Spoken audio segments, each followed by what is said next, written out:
Thank you, Michael, and welcome everyone. Here we are again. Time goes by fast, starting the 2011 season, and we're really excited to get on the field today. Delayed a couple of weeks because of spring break, and then we felt we had missed too many days in the weight room with some of the snow days that we had earlier in the winter, or later in the winter there before spring, and so we pushed our start date back till today, and I feel like it benefited us. Our guys did a great job in the weight room and their conditioning, gaining some strength and speed, and we're anxious to get out on the field here today and start. It's limited in the action you're able to get with just helmets and cleats, but we still get a lot done in these type of practices. So I know the guys are looking forward to it, and just a different way of, just to get out of the weight room and all the training there, to get out on the field and play some football is always fun for them. And so as coaches, we're excited about it. We expect to have a really good football team with the limited number of seniors we had a year ago, and the experience we gained with so many young players a year ago that really came on and played well, throughout the year, and in particular the second half of the season. So it'll be exciting to start the building process to next season. Bob, is there any one particular issue that you feel like's really important, or is it like most years, you're just looking to get better at all areas? Yeah, it's the only way you're really an excellent and solid football team is to build all areas, and so that's what we're looking forward to doing. Everyone, I understand, likes to focus on the guys that have graduated, but there's always players that are coming in that have been showing progress, gaining maturity, gaining experience on the field, and are going to be ready for that opportunity. And I feel in really all the positions that we lose guys, we have quality individuals ready to step up and play. Is there a decrease in the lifting and off-season workout regimen once you get to spring ball? Yes.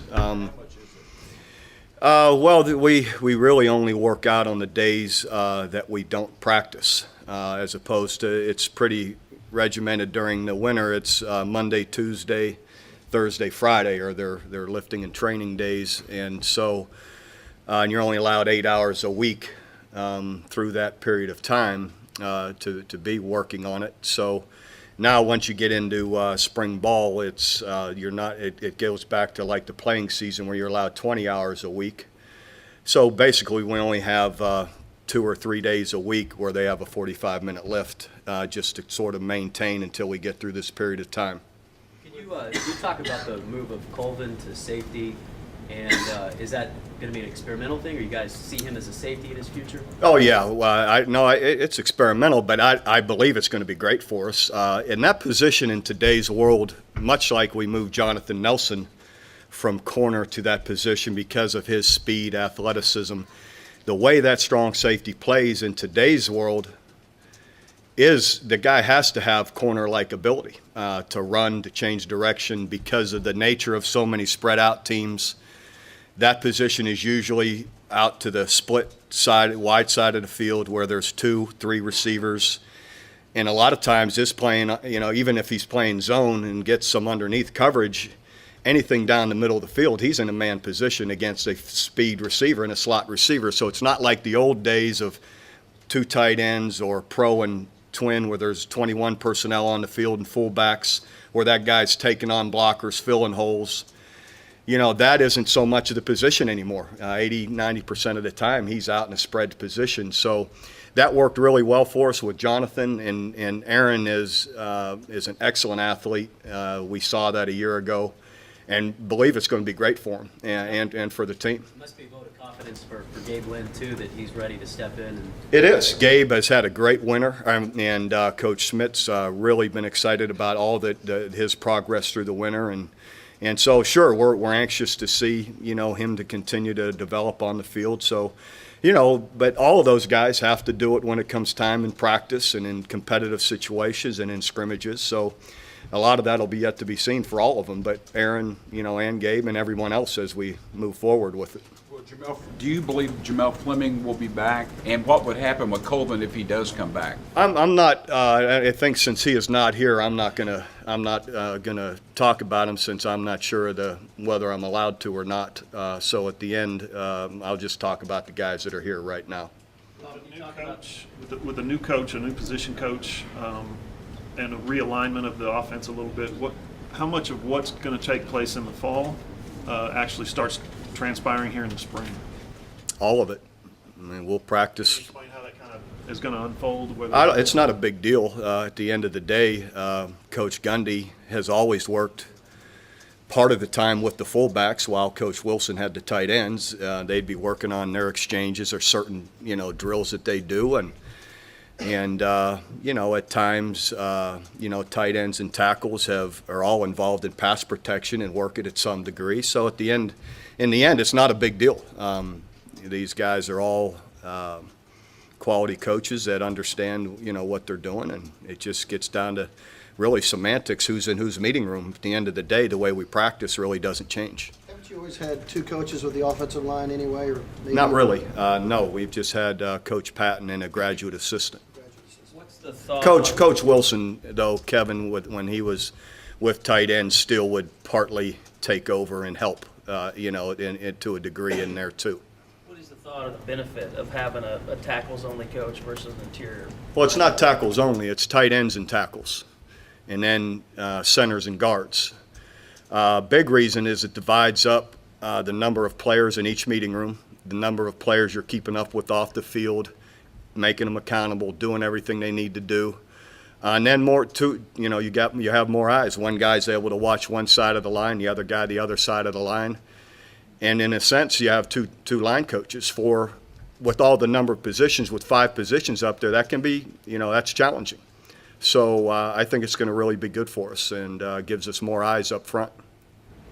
About several years ago, in 05, after you hit some of your problems during the season, you alluded to the fact that you saw some of this building in the off-season as early as January with some of the lack of commitment and whatever. What have you seen January, February to here the second, third week of March? What have you seen that makes you think this is a good group? Well, there's no comparison. You're comparing a group that, look at all the guys we lost off of the 2004 season.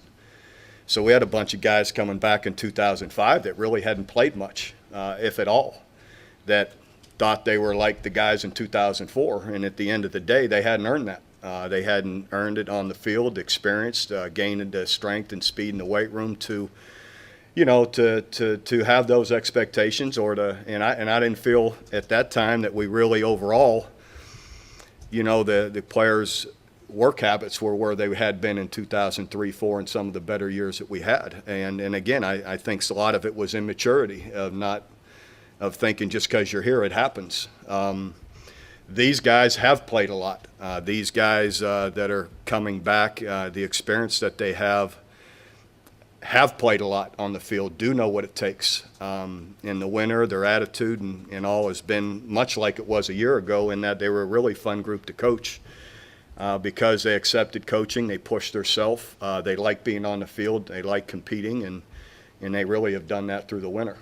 We've heard a lot about some of the young offensive linemen, Darrell Williams, Adam Shedd, guys like that.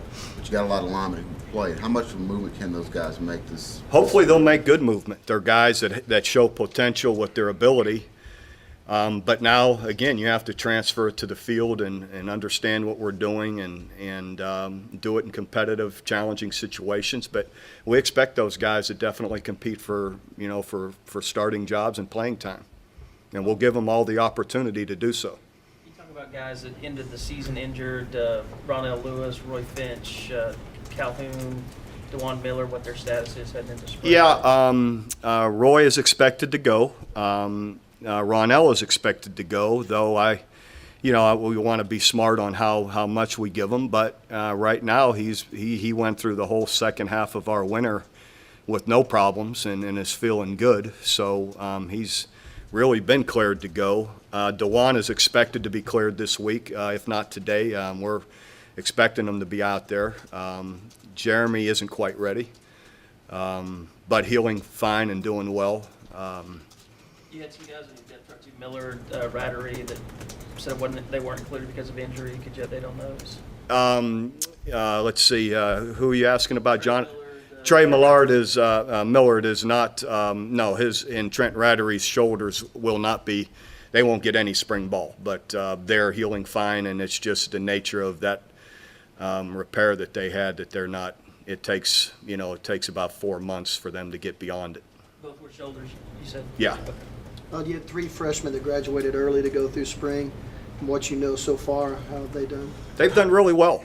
Those guys have really handled the workouts well, which, is always a big indicator. A lot of times a young guy will come in and cannot handle the workout and tells you how far behind he is, but these guys all, really, managed it pretty well.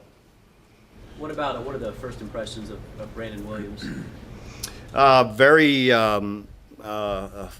exciting guy to be around and to coach. Really competitive. You watch him, he's one of those guys that he's got great power and strength, can run forever. We do some, along with our team activities and conditioning, we have some one-on-one competitive situations, in front of the whole team, and he really stood out and very, very competitive and tough. He's got a bunch of talent, so he's going to be exciting to watch. We're very optimistic about him. Bob, in the Fiesta Bowl, you guys seemed to throw more than you had during the season. Was that just a matchup deal, or you thought that's what worked against Connecticut? Was that just have fun in the sun? Was that an indication Josh likes to do that more? What do you think I that don't was? think you can. I think it's all of that. I think you can. Each game is always going to be different. I think some of it I know early in the game, watching them structurally, they were playing a lot of really soft, too deep with their safeties. And if you watch early in the game, DeMarco hit some 10, 12, some nice runs to start with. And then all of a sudden those safeties aren't as deep. They start dropping them in the, in the core of the offense or in the core of the defense where they're going to protect the run more. And it gives you more opportunities than throwing the football. And I think in the end, Josh did a really good job, and our offensive coaches of taking advantage of what we felt was there. And, and then the other part of that also you always, factor in is how successful you are at what you're doing. Early on we were doing well running it in regard to how they were playing us. Later on, we felt, the pass was there more, and Landry was throwing it so well. So I think it's a little bit of each. Would you address the quarterback situation, maybe Landry and coming through the offseason? Is he bigger, stronger? And then just the guys, if you have a depth chart there and what you're expecting? Well, those guys really, Drew has the experience of being here a couple of years, but Blake has been very impressive on how he works, his conditioning, so those guys will, and then Kendall just getting here as a young guy, but they'll get a lot of snaps. We get a ton of snaps here in the spring, so those guys are going to be competing every day. And, it's healthy competition, though. What you appreciate, I watch these guys, the way they work out in the weight room and in our conditioning drills, and they're really positive with one another of pushing each other to be better, to perform, to play well. And, and that's healthy, and it's exciting to see that guys going after the same position, really pushing one another. And so really those guys will have all kind of opportunities, 2, 3, and 4 to, to see who's doing what and who's being the most consistent, making the most plays, avoiding the really poor plays. And again, there'll be a ton of snaps to evaluate. And what about Landry? Last year he came through the lifting and all the offseason stuff. He got bigger and stronger last year. He really transformed his body a year ago and has done the same here. He's a great worker, and his strength has improved, and he's constantly working on it. His footwork, his strength and body, and again, he's a big, strong guy that's really worked it. That works hard and looks good. Now, there's always talk about the quarterback's the leader in the offseason or one of the main leaders. Has Landry proven to be exactly that, as a leader during all the things you need him to be? He has, but he was a year ago, which as a sophomore and a guy that hasn't played a lot was great to see, and really emerged, of course, with all the success he had too. you know, it's easier to lead and you know, and players follow but he's one of them, and you know, some other guys have stepped up too, but Landry's been a great leader and the kind of example you want to be a leader.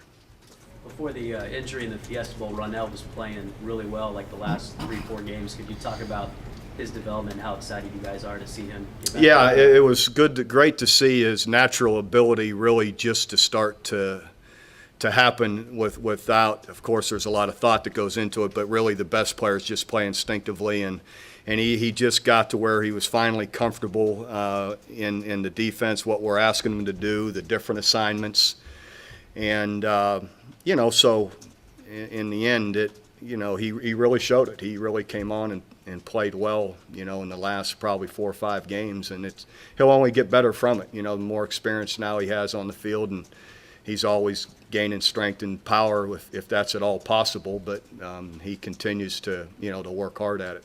Bob, would you prefer to be, better and deeper at defensive tackle, or are you fine going ahead with the 50 front and doing those things? No, we'll work in and out of both. You know, in the end, it's we've got plenty of depth there now at the defensive tackle position to play our 4-man front, and it's just what we feel in different games, what gives us a better advantage, or how we want to play, and so you know, we'll still, you know, work both of them.